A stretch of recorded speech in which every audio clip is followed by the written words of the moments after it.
Oh, let's see if this thing's gonna work. It might be a little fuzzy. Turn it this way a little bit. Oh, aggravating is what it is. Hey guys, it's Greg. Just quick update and some thoughts. Just got back from the shop. Having to rebuild head on one of the heads on the bug.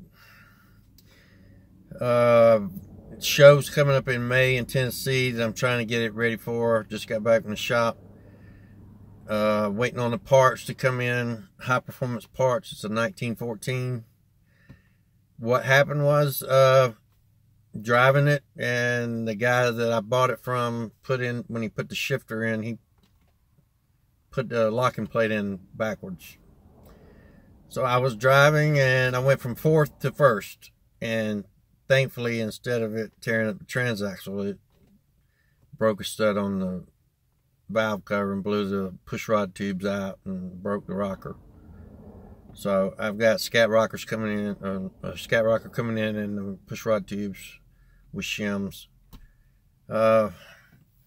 Also, when putting the alternator in, second battery with oscillator for heat. Don't need it right now, but wintertime.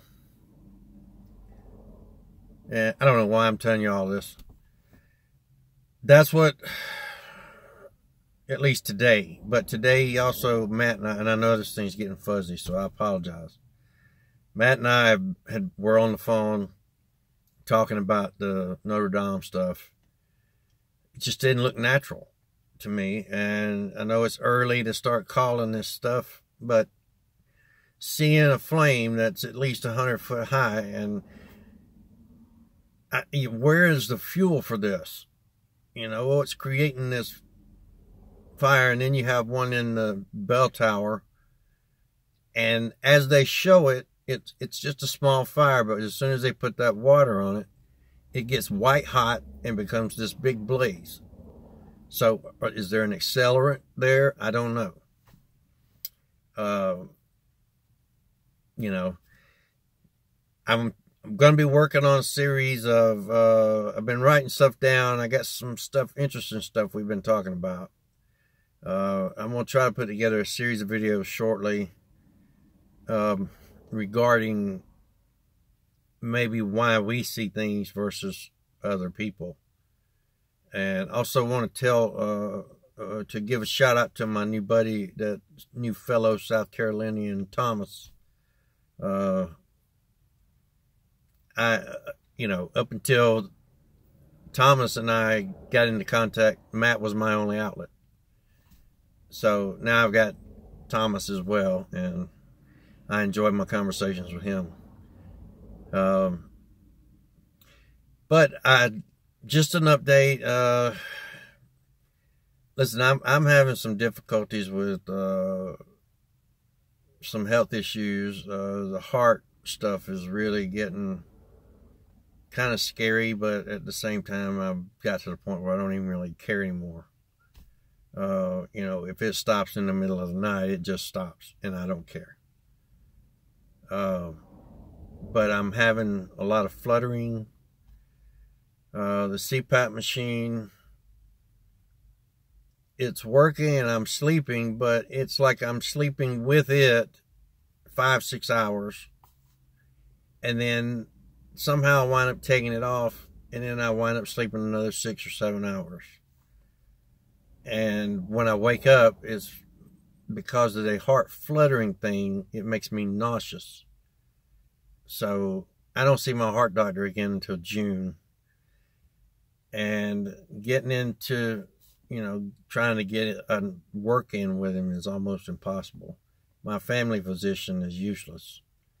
He's retiring, so he doesn't really give a shit. But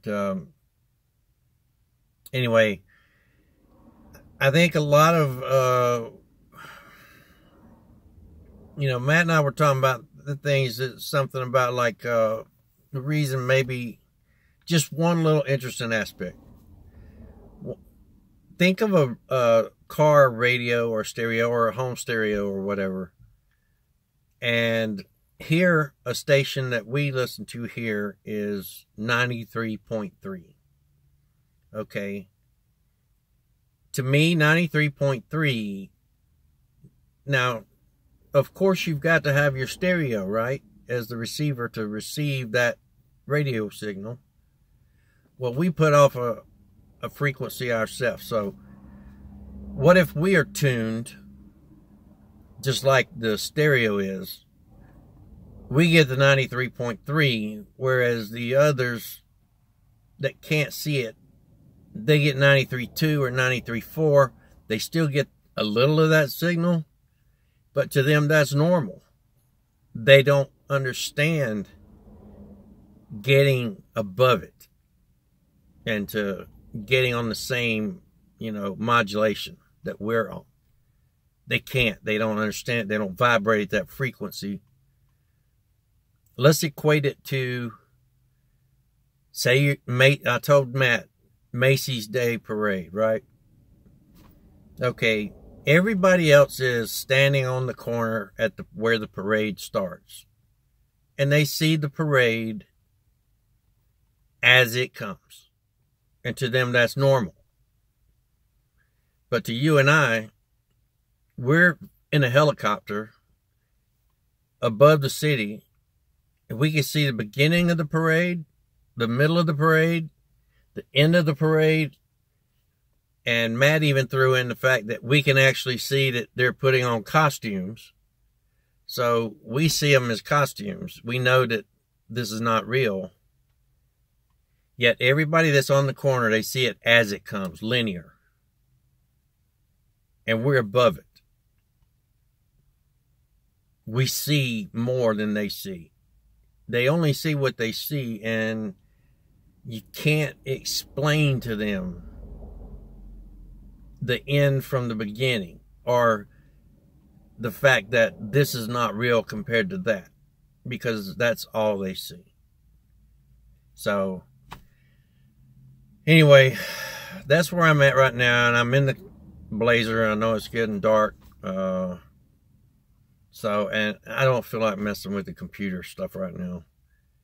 I'm going to go in here and put on some sweats and lay down. I've been in the shop working on the bug, and I'm not feeling so good. So, anyway, that's about it. So,